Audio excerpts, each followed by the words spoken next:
दोस्तों, इंसान जब भी अपने परेशानियों से तंग आ जाता है तो अपनी परेशानियों से छुटकारा पाने के लिए जल्दबाजी में कुछ गलत रास्तों का चुनाव कर लेता है, ये जानते हुए भी कि गलत रास्तों पर चलना खतरों से खाली नहीं है। आज की कहानी में भी बिल्कुल ऐसा ही कुछ होता है, जिसकी वजह से न सिर्फ एक व्यक्ति हमेशा के लिए इस दुनिया को छोड़कर गुजर जाता है, बल्कि उसके बाद कई और लोगों की ज़िंदगियां भी तबाह और बर्बाद हो जाती हैं। वाकई में दोस्तों, आज की जो कहानी है ये आपको भी सोचने और समझने पर मजबूर कर देने वाली है। नमस्कार, प्रणाम। मैं आपका भाई, आपका दोस्त अभय, और आप देख रहे हैं द कीप क्राइम। दोस्तों, आज की जो सच्ची कहानी मैं आपको सुनाने जा रहा हूँ, ये सच्ची कहानी है उत्तर प्रदेश की। उत्तर प्रदेश का एक ज़िला पड़ता है कानपुर, और कानपुर ज़िले का एक थाना पड़ता है सिकंदरा। बात कर रहा हूँ मैं 13 फरवरी 2024 की सुबह के लगभग 8 बजे के आसपास की। दरअसल इसी सिकंदरा थाने में एक व्यक्ति फ़ोन करता है और पुलिस वालों से कहता है कि साहब, खोजा पुल हाईवे के किनारे एक व्यक्ति की डेड बॉडी पड़ी हुई है, आप लोग जल्दी से आ जाइए। इधर पुलिस को जैसे ही सूचना मिलती है, पुलिस अपनी टीम के साथ खोजा पुल हाईवे के किनारे पहुंचती है और सबसे पहले डेड बॉडी का मुआयना करती है। तो मालूम चलता है कि मरने वाले व्यक्ति की उम्र लगभग 27 या 28 साल के आसपास रही होगी। दरअसल उसके शरीर पर कई जगहों पर चोट और घाव के निशान मौजूद थे, जिसे देखकर अंदाजा लगाया जा रहा था कि शायद वो व्यक्ति रात के समय किसी गाड़ी के सामने आ गया होगा और उसका एक्सीडेंट हो गया है। पुलिस जब उस मरने वाले व्यक्ति के कपड़ों की तलाशी लेती है तो उसके पास से कोई ऐसा पहचान पत्र भी नहीं मिलता है।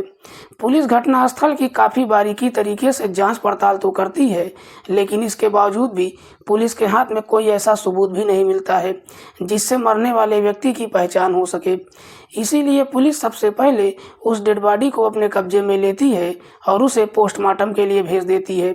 पुलिस ये मानकर तो चलती है कि उस व्यक्ति का किसी गाड़ी से एक्सीडेंट हुआ है, लेकिन पुलिस को कहीं न कहीं ये मामला संदिग्ध भी नज़र आता है, क्योंकि पुलिस सोच में पड़ जाती है कि आमतौर पर जब भी कोई व्यक्ति अपने घर से बाहर निकलता है तो उसके पास कोई ना कोई मोबाइल या कोई ना कोई पहचान पत्र जरूर होता है। पुलिस ये भी सोचती है कि आखिरकार वो व्यक्ति वहाँ पहुँचा कैसे होगा, लेकिन इसके बावजूद पुलिस उस पोस्टमार्टम रिपोर्ट का इंतजार करने लगती है जिसमें उसकी मौत का पता चलता।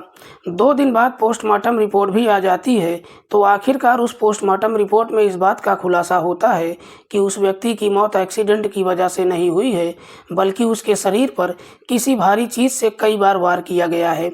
आखिरकार पोस्टमार्टम रिपोर्ट में ये बताया जाता है कि उस व्यक्ति की मौत नहीं हुई है, बल्कि उसकी हत्या किया गया है। जैसे ही हत्या की पुष्टि हो जाती है, पुलिस अब इस मामले को काफ़ी सीरियस तरीके से लेती है, लेकिन पुलिस के सामने सबसे बड़ी समस्या अब ये खड़ी हो जाती है कि जब तक मरने वाले व्यक्ति की पहचान नहीं हो जाती है, पुलिस इस मामले में अपने कदम आगे नहीं बढ़ा सकती है। इसीलिए पुलिस अब उस डेड बॉडी की शिनाख्त कराने के लिए सबसे पहले उसका एक फ़ोटो लेकर सोशल मीडिया पर वायरल करती है, जिसमें पुलिस को कामयाबी भी मिल जाती है। दरअसल पुलिस को मालूम चलता है कि वो व्यक्ति औरैया जिले के दिव्यापुर गांव का रहने वाला है, जिसका नाम है चंद्रभान कुमार। चंद्रभान जो कि शादीशुदा है। चंद्रभान की पत्नी का नाम है कुसुमा। पुलिस को जैसे ही चंद्रभान के घर का पता मिल जाता है, पुलिस अपनी टीम के साथ चंद्रभान के घर पर जाती है, जहां पर पुलिस की मुलाकात चंद्रभान की पत्नी कुसुमा से होती है। पुलिस जब कुसुमा से उसके पति के बारे में पूछताछ करती है तो कुसुमा पुलिस वालों से कहती है कि साहब, मेरे पति 13 फरवरी 2024 की शाम के समय अपने घर से बाहर गए थे, लेकिन उसके बाद दोबारा कभी घर वापस ही नहीं आए। मैं उनके नंबर पर लगातार फ़ोन भी कर रही हूँ, लेकिन उनका नंबर भी लगातार स्विच ऑफ ही बता रहा है। कुसुमा जैसे ही इस तरह की बातें पुलिस वालों से कहती है, तब कहीं जाकर पुलिस कुसुमा से कहती है कि दरअसल तुम्हारे पति की किसी ने हत्या कर दिया है और उसकी डेड बॉडी हमको खोजा पुल हाईवे के किनारे बरामद हुई है। पुलिस जैसे ही चंद्रभान की हत्या के बारे में कहती है, ये सुनकर कुसुमा जोर जोर से चीखने चिल्लाने लगती है। कुसुमा तुरंत ही पुलिस वालों के साथ मोर्चरी में जाती है। पुलिस जब चंद्रभान की डेड बॉडी को कुसुमा को दिखाती है, कुसुमा डेड बॉडी को देखकर उसकी शिनाख्त कर लेती है। पुलिस कुसुमा से पूछताछ करती है कि क्या तुमको किसी पर शक है कि तुम्हारे पति की हत्या कौन कर सकता है। इस पर कुसुमा पुलिस वालों से कहती है कि नहीं साहब, मेरे पति बिल्कुल सीधे साधे इंसान थे, मेहनत मजदूरी का काम किया करते थे, बस उनके अंदर सिर्फ एक ही कमजोरी कमजोरी थी कि शाम के समय जब भी वो घर पर पहुंचते थे, शराब के नशे में ही घर पहुंचते थे। पुलिस कुसुमा से पूछताछ करती है कि तुम्हारा पति उस हाईवे के किनारे कैसे पहुंचा। इस पर कुसुमा पुलिस वालों से कहती है कि साहब 12 फरवरी को जब मेरे पति शाम के समय घर पर आए थे तो काफ़ी नशे की हालत में थे। किसी से मिलने के लिए जब घर से बाहर निकल रहे थे तो मैंने उनको मना भी किया था, लेकिन वो मेरी एक बात भी नहीं माने। पुलिस कुसुमा से पूछताछ करती है कि चंद्रभान जब घर से बाहर निकला था तो क्या उसके पास उसका मोबाइल था। कुसुमा कहती है कि हाँ साहब, मेरे पति जब घर से बाहर गए थे तो उनके पास मोबाइल भी था। पुलिस कहती है कि जहाँ से हमको चंद्रभान की डेड बॉडी बरामद हुआ है वहाँ पर चंद्रभान का मोबाइल नहीं था। पुलिस कुसुमा से उसके पति का मोबाइल नंबर ले लेती है और फिर चंद्रभान के मोबाइल नंबर का कॉल डिटेल निकालती है, लेकिन चंद्रभान के कॉल डिटेल में भी कोई ऐसा संदिग्ध नंबर नहीं मिलता है जिससे पुलिस अपराधियों तक पहुंच पाती। इसीलिए पुलिस अब चंद्रभान की पत्नी कुसुमा से ही तरह तरह के सवाल करने लगती है। हालांकि कुसुमा पुलिस के हर सवालों का काफ़ी सटीक तरह से जवाब देती है, लेकिन पुलिस को कहीं ना कहीं कुसुमा के ऊपर ही शक चला जाता है। लेकिन फिर भी पुलिस शक के आधार पर कुसुमा को अपनी हिरासत में नहीं लेती है, बल्कि अपने आप को कंफर्म करने के लिए कुसुमा के मोबाइल का भी कॉल डिटेल निकालती है। पुलिस जब चंद्रभान की पत्नी कुसुमा के मोबाइल नंबर का कॉल डिटेल चेक करती है तो आखिरकार उसमें एक ऐसा नंबर मिल जाता है जिस पर कुसुमा पिछले कई महीनों से लगातार बातचीत करती आ रही थी। दरअसल 12 फरवरी की रात के समय भी कुसुमा ने उसी नंबर पर बातचीत किया था। पुलिस जब उस नंबर का कॉल डिटेल निकालती है तो मालूम चलता है कि वो नंबर किसी धीरेंद्र नाम के व्यक्ति के नाम पर रजिस्टर्ड है। धीरेंद्र, जिसकी उम्र है लगभग 24 साल के आसपास, जो कुसुमा के इलाके का ही रहने वाला है।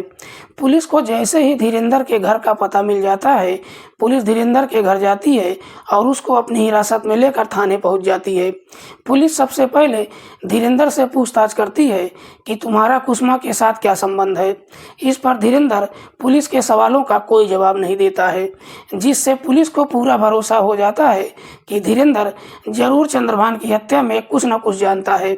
पुलिस इसी कॉल डिटेल के आधार पर कुसुमा को भी अपनी हिरासत में लेकर आती है, लेकिन पुलिस जब कुसुमा को थाने में लेकर पहुंचती है तो कुसुमा से एक झूठ बोल देती है। दरअसल पुलिस कुसुमा से कहती है कि हमने धीरेंद्र को अपनी हिरासत में ले लिया है और उसने अपनी सारी सच्चाई कबूल कर लिया है, इसीलिए अब तुम्हारे सामने भी कोई रास्ता नहीं बचता है। इसीलिए तुम जो कुछ भी जानती हो हमको सारा सच बता दो। पुलिस जैसे ही कुसुमा के सामने धीरेंद्र का नाम लेती है, ये सुनकर कुसुमा भी एकदम से हैरान हो जाती है और आखिरकार मजबूर होकर सारी सच्चाई पुलिस को बता देती है। दरअसल इस कहानी की शुरुआत होती है इस घटना से ठीक लगभग 4 साल पहले, जब चंद्रभान कुसुमा से शादी करके अपने घर लाता है। कुसुमा, जो दिखने में बेहद ही खूबसूरत है, चंद्रभान भी खूबसूरत पत्नी पाकर काफ़ी खुश होता है। हालांकि चंद्रभान इधर उधर मेहनत मजदूरी का काम करता है, जो भी पैसे कमाता है अपनी पत्नी के साथ खुशहाल तरीके से जीवन व्यतीत करता है।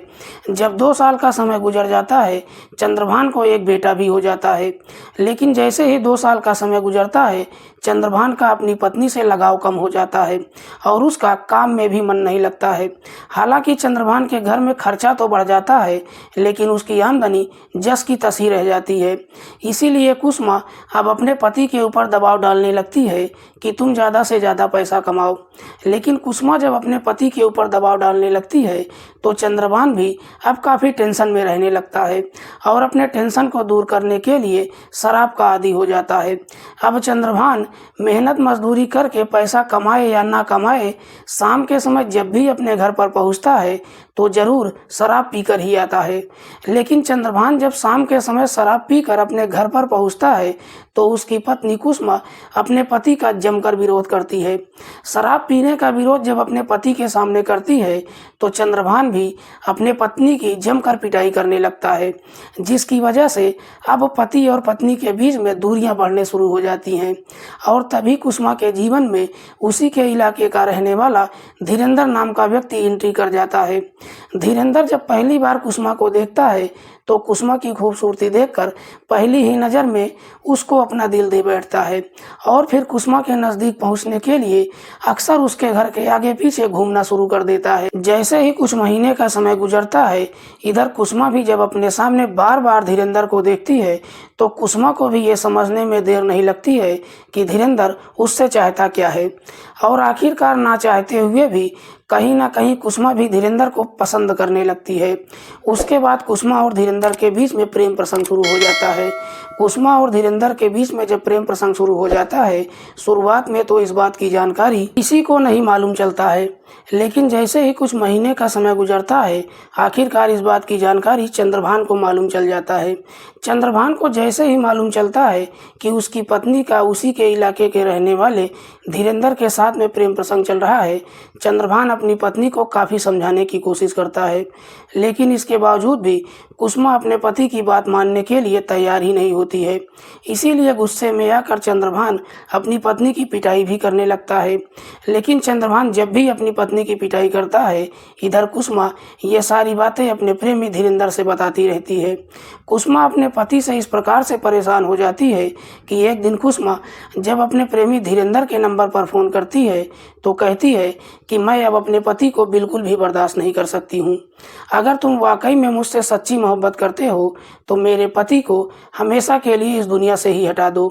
अपने पति को जब इस दुनिया से हटाने की बात कहती है, इधर धीरेंद्र भी कुसुमा के प्यार में इस प्रकार से अंधा हो चुका था कि उसका काम करने के लिए तैयार हो जाता है और फिर उसके बाद दोनों एक सही मौके का इंतजार करने लगते हैं। 12 फरवरी 2024 को हर दिन की तरह चंद्रभान जब शाम के समय अपने घर पर पहुंचता है तो काफ़ी नशे की हालत में पहुंचता है।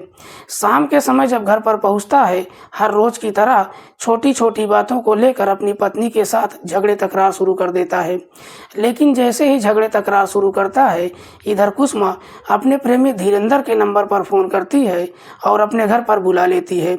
इधर धीरेंद्र जब रात के समय कुसुमा के घर पर पहुंचता है तो उसके बाद कुसुमा और धीरेंद्र दोनों मिलकर एक लाठी लेकर कुसुमा अपने ही घर के अंदर अपने पति की पीट कर हत्या कर देती है।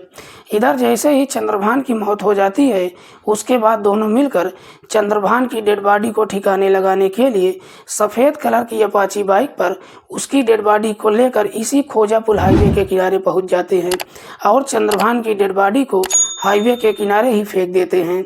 दरअसल दोनों मिलकर ये दिखाने की कोशिश करते हैं कि चंद्रभान का किसी गाड़ी से एक्सीडेंट होने की वजह से मौत हो गई है। डेड बॉडी को ठिकाने लगाने के बाद दोनों वापस अपने घर पर पहुंचते हैं। वाकई में कुसुमा जब ये पूरी कहानी पुलिस वालों को बताती है, पुलिस कुसुमा के बयान पर उसके प्रेमी धीरेंद्र को भी अपनी हिरासत में लेती है। साथ ही साथ पुलिस कुसुमा को फटकार लगाते हुए कहती है कि मात्र तुम्हारी एक छोटी सी गलती की वजह से तुम्हारा बेटा हमेशा के लिए अनाथ की ज़िंदगी जीने पर मजबूर हो जाएगा और तुम्हारे बेटे का भविष्य भी शायद खराब हो जाएगा, क्योंकि उसके पिता की तो तुमने हत्या कर दिया है और अब तुम भी हमेशा के लिए जेल की सलाखों के पीछे जा रही हो। फिलहाल पुलिस ने इन दोनों आरोपियों को अपनी हिरासत में लेकर इन दोनों के ऊपर गंभीर धाराओं में मुकदमा दर्ज करके जेल भेज दिया है। दोस्तों, आज की कहानी सुनाने का उद्देश्य किसी को परेशान करना नहीं है, किसी की भावनाओं को आहत करना नहीं है। हमारा उद्देश्य समाज में हो रहे अपराध के प्रति आपको जागरूक करना है। मिलते हैं किसी और सच्ची कहानी के साथ, तब तक के लिए नमस्कार, जय हिंद।